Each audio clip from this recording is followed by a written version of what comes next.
ذرا دیکھیے کہ آقا کا جوتا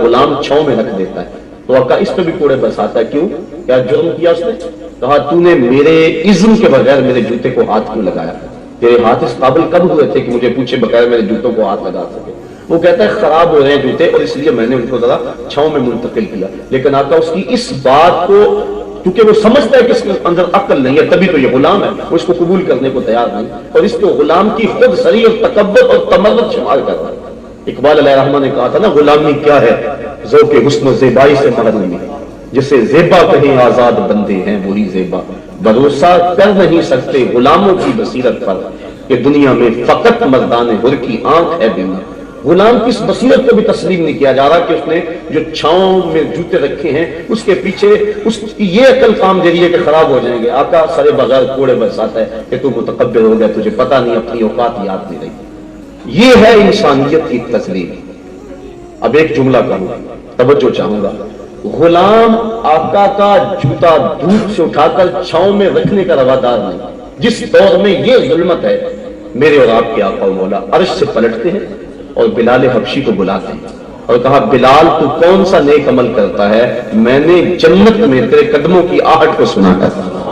کیا خیال ہے اس ایک جملے نے دور غلامی کی ساری تھکن اتار دی ہوگی اور بلال فرش چھٹ کے فراز عرش پہ نہیں پہنچ گیا ہوگا. جس غلام کو آقا کے جوتے کو ہاتھ لگانے کا حق نہیں تھا، اس کو دو جہاں کا آقا کہہ رہا ہے میں نے تیرے قدموں کی چاپ کو سنا ہے اور سنا بھی فراز جنت میں.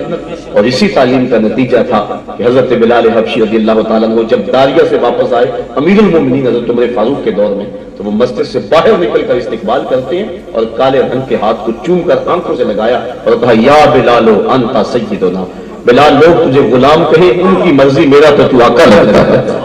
کس نے ذروں کو ملایا اور صحرا کر دیا، کس نے قطروں کو اٹھایا اور دریا کر دیا، خاک کے ذروں کو ہم دوش سریا کر دیا. زندہ ہوتے ہیں جو مرتے ہیں حق کے نام پر، کیا نظر تھی موت کو جس نے مسیحا کر دیا. تو وہ جس کی حکمت نے کیا یتیموں کو در یتیم.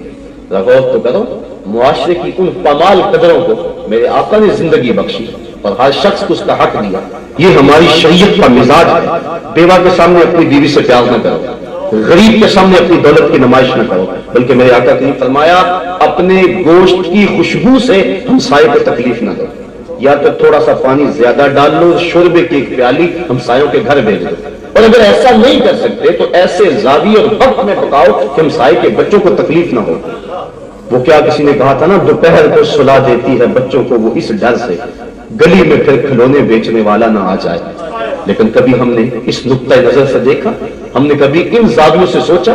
ہم نے تو اپنی دولت کو لوگوں کے لیے عذاب بنا دیا، ہم نے تو اپنی خوشیوں سے لوگوں کے غموں میں اضافہ کیا. ہم نے شادی کی، اپنی بیٹی کو جہیز دیا نا، لیکن چار پائیوں پہ بچھا دیا. ایک عورت کو کہا جاؤ پوری بستی میں بتاؤ کہ ہماری بیٹی کا جہیز دیکھ جاؤ. دیا تو اپنی بیٹی کو ہے، لوگوں کو دکھا رہے داد لینے کے لیے. سیٹھ صاحب نے، ملک صاحب نے، خان صاحب نے، چودھری صاحب نے حد کر دی. چائے کے کھوکھوں پر، پھٹوں پر، تندوروں پر باتیں ہوں کہ حد ہوگی، بڑا جہیز دیا.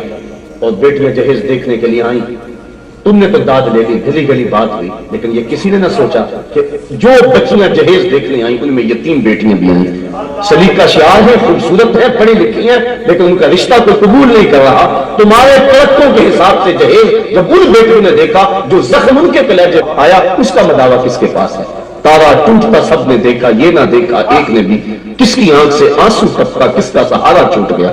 تمہاری بیٹی کا جہیز دیکھنے کے لیے اس مزدور کی بیٹی بھی آئی جو بڑھاپے کے باوجود سامان اٹھا کے اڈے پہ چلا جاتا ہے. مزدوری والے اڈے پہ جا کے بیٹھتا ہے، سارے بوڑھا سمجھ کے اسے چھوڑ دیتے ہیں اور وہ کہتا ہے مجھے 10 روپے کم دے دینا، لیکن اسے قبول کوئی نہیں کرتا. اور آج وہ بیوی کو کہہ کے آیا تھا جو رقم ملے گی اس کا آٹا بھی لے کر آؤں گا. اور دوپہر تک جب کوئی اس کو نہیں لے جاتا، مایوس ہو کے جب واپس پلٹتا ہے، کہ آپ اندازہ کر سکتے اس کے قدم کتنے بوجھل ہوتے ہیں.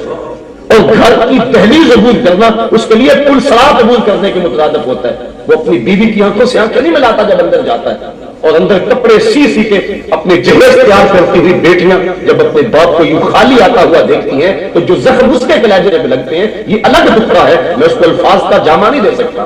تمہاری بیٹی کو جہیز دیکھنے کے لیے اس مزدور کی بیٹیاں بھی آئیں. تم نے تو داد لے لی، لیکن جو کچوکے ان کے سینے پہ لگے اس کا مداوع کس کے پاس ہے؟ کاش کہ ہم حضور کی راہوں کے مسافر ہوتے اور ہم نے حضور کی سیرت کو دیکھا ہوتا، اللہ کے محبوب علیہ السلام کے انداز تبلیغ کو اور انداز تربیت کو نظر میں رکھا ہوتا۔ خدا کی قسم عید کے دن کلیجہ پھٹتا ہے، ایک طرف تو امیر کا بگڑا ہوا بچہ گولڈن سیب کا ایک کونا کاٹ کے دوسرا کتے کے آگے ڈال رہا ہوتا ہے، اور دوسری طرف بیوہ کا یتیم بچہ چھب لگا کر عید کے دن بھی آلو چھولے بیچ رہا ہوتا ہے۔ بچوں کے جذبات ہوتے، جو غبارے بیچتے بچے ہیں اور جو پانی بیچتے پھرتے ہیں معصوم بچے، ان کا جی بھی چاہتا ہے کہ وہ سکول جائیں، ان کی ماں کے بھی ارمان ہیں۔ مائیں اپنے بچوں کو چاند کہتی ہیں، بچپن میں جج کہہ کے پکارتی ہیں، لیکن ان کے جذبات پہ جو بجلیاں گرتی ہیں کبھی ہم نے اس نظر سے بھی دیکھا؟ آئیے مصطفیٰ کے سال میلاد النبی کے موسم میں درس قرآن کی تقریب میلاد النبی کے جلسے کی صورت میں تبدیل ہو جاتی ہے، اور ہم حضور کا ذکر کر کے اپنے قلب و نظر کی تسکین کا ساماں کرتے ہیں، اور یقیناً حضور کا ذکر اہل ایمان کے لیے تسکین کا سبب ہے۔ میں سینکڑوں بار یہ جملہ آپ تک پہنچا چکا ہوں۔ حضرت شیخ مہدی الفاسی مطالع المسرات شرح دلائل الخیرات میں لکھتے ہیں، حضور کا ذکر سن کر جس شخص کے کلیجے ٹھنڈ نہیں پڑتی، اس کے سینے میں دھڑکنے والا دل کسی مومن کا دل ہی نہیں ہے۔ یہ ہو ہی نہیں سکتا کہ حضور کا ذکر ہو اور تسکین نہ پہنچے۔ اہل ایمان حضور کے ذکر سے تسکین پاتے ہیں، اور جو حضور کا ذکر کرے انہیں وہ شخص بھی اچھا لگتا ہے۔ اور مجھے آپ پر رشک آ رہا ہے کہ آپ سارا دن کام کاج میں مصروف رہتے ہیں اور ساری رات حضور کے نام کی مجالس میں شریک رہتے ہیں۔ ربیع الاول کا چاند کیا طلوع ہوتا ہے، ذکر رسول کی بہار آ جاتی ہے۔ کوئی گھر، کوئی گلی، کوئی مسجد، کوئی محلہ ایسا نہیں ہوتا جہاں نام محمد کا جھنڈا نہیں لہرا رہا ہوتا۔ فرش پہ تازہ چھیڑ چھاڑ، عرش پہ طرفہ دھوم دھام، کان جدھر لگائیے تیری ہی داستان۔ ہر شے فنا پذیر ہے، اقدار عالیہ برباد ہو رہے، اخلاق حسنہ تباہ ہو رہے، بھائی بھائی کا گلا کاٹ رہا ہے، خون سفید ہو رہے، ہر شے نیچے جا رہی ہے، لیکن ذکر رسول اوپر جا رہا ہے۔ یہ میرے رب کا وعدہ ہے جس کی تکمیل ہو رہی ہے۔ میں نے ان کھلنڈرے نوجوانوں کو بھی دیکھا ہے کہ جو گھر کا کام بھی نہیں کرتے، لیکن میلاد کا موسم اور ساری رات جھنڈیاں ٹانک رہے ہوتے ہیں۔ یہ اہتمام ہے، یہ اللہ تعالیٰ کے محبوب کی محبت اور حضور علیہ السلام کے پیار کا یہ عالم ہے۔ نخرے باز نوجوانوں کو گلیاں صاف کرتے میں نے دیکھا ہے کہ یہاں حضور کے میلاد کے جلوس نے گزرنا ہے۔ محبتوں کی یہ عظیم داستان اور پیار کا یہ خوبصورت انداز اہل ایمان کو نصیب ہوا ہے، اور وہ یقیناً حضور کے ذکر سے خوش ہوتے ہیں، بلکہ حضور کے ذکر سے تو میرا رب بھی خوش ہوتا ہے۔ حضرت امیر معاویہ رضی اللہ تعالی عنہ سے مروی ایک روایت ہے جس کو صحاح نے بیان کیا ہے کہ ایک دن آقا تشریف لائے اور صحابہ باہم بیٹھے ہوئے تھے، اور آقا کریم نے فرمایا ما اجلسکم، تمہیں یہاں آج کس شے میں بٹھایا ہوا ہے، کیوں بیٹھے ہوئے؟ آپ سے بھی تو کوئی پوچھ سکتا ہے نا کہ موسم میں آج تغیر بھی ہے اور بودا باندی کے امکان بھی ہیں، سردی کی ایک تازہ لہر بھی آئی، لیکن آپ سب کو چھوڑ چھاڑ کے یہاں کیوں آئے؟ تو آپ اس کو کوئی جواب تو دیں گے نا، یہی جواب دیں گے نا، خوشی ہے آمنہ کے لال کے تشریف لانے۔ تو صحابہ بیٹھے ہوئے تھے، آقا کریم نے فرمایا ما اجلسکم، یہاں آج تمہیں کس شے میں بٹھایا ہوا ہے؟ تو انہوں نے عرض کی جلسنا نذکر اللہ و نحمدہ علی ما ہدانا للاسلام ومن علینا بکا، آج ہم اس لیے بیٹھے ہیں کہ اللہ نے آپ کی صورت میں ہمارے اوپر جو احسان کیا ہے اور ہمیں اسلام کی ہدایت ملی ہے، اس پر ہم اللہ کی حمد بیان کرنے اور اس کا ذکر کرنے کے لیے بیٹھے ہیں۔ حضور نے فرمایا کہ صحابہ کیا تم اس بات پہ قسم اٹھا سکتے ہو کہ اسی لیے بیٹھے ہو؟ صحابہ نے کہا اللہ کی قسم ہم اس لیے بیٹھے ہو۔ فرمایا میں تم سے جو قسم لی ہے کسی تہمت کی وجہ سے نہیں لی، تمہارے قول کی صداقت پر مجھے کوئی شک نہیں تھا کہ اس کو دور کرنے کے لیے میں نے قسم لی ہو، بلکہ ماجرا کچھ اور تھا۔ میرے پاس ابھی جبریل آئے اور انہوں نے آ کر کہا کہ محبوب آپ کے جو غلام کام کر رہے ہیں اس پر اللہ فرشتوں میں فخر فرما رہا ہے، اس کام پر اللہ فرشتوں میں فخر فرما رہا ہے کہ دیکھو میرے محبوب کے غلام کیا کر رہے ہیں۔ تو حضور اللہ کی تخلیق کے شاہکار ہیں، اور اس پر جب کوئی شکریہ ادا کرے گا تو اللہ راضی ہوگا، اللہ خوش ہوگا۔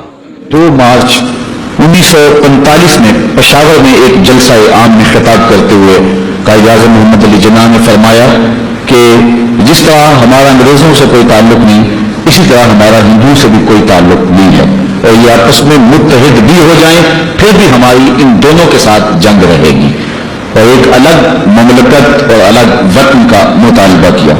منبر و محراب پر ایک بونچال آ گیا، قائد اعظم کو کافر اعظم کہا گیا۔ بالکل آپ کے قرب میں پسرور میں ایک جلسہ ہوا، وہاں کہا گیا کہ پاکستان کیا پاکستان کی پے بھی نہیں بنے گی، بلکہ قائد اعظم کا نام چونکہ محمد علی ہے، ان کی بہن کا نام فاطمہ ہے، تو کہا گیا کہ یہ شیعہ ہے۔ تو قائد اعظم محمد علی جناح کو کسی نے کہا کہ وہ کہتے ہیں کہ یہ شیعہ ہے، تو قائد اعظم نے مسکراتے ہوئے کہا چلو گاندھی کو ووٹ دے دے، وہ تو سنی ہے۔ تو اس طرح آپ نے ان کی ان باتوں کا رد کیا۔ مسجد خیر الدین کے ممبر پہ گاندھی کو بٹھایا گیا، یہ ہماری تاریخ کا المیہ ہے، اور جو ہے وہ بہت کچھ ہوا۔ علامہ اقبال 1938 میں زندگی اور موت کی کشمکش میں تھے، لیکن انہوں نے اس نظریے کی تبلیغ اس وقت بھی نہیں چھوڑا۔ حسین احمد مدنی ٹانڈوی کے نام آپ کے جو مکتوب ہیں اور جو آپ کا مکالمہ اور مناظرہ ہوا ہے وہ تاریخ کے اوراق میں موجود ہے۔ جب اس نے یہ فتویٰ دیا کہ ملتیں اوطان سے بنتی ہیں، وطن خمیر ہے قومیت کی، جو جواب دیا تھا وہ کلیات اقبال میں موجود ہے۔ سعود بر سر منبر کے ملت از وطن است، چہ بے خبر ز مقام محمد عربیست، بمصطفیٰ برساں خیشرا کے دی ہماؤز، اگر باؤ نہ رسیدی تمام بولا بیست۔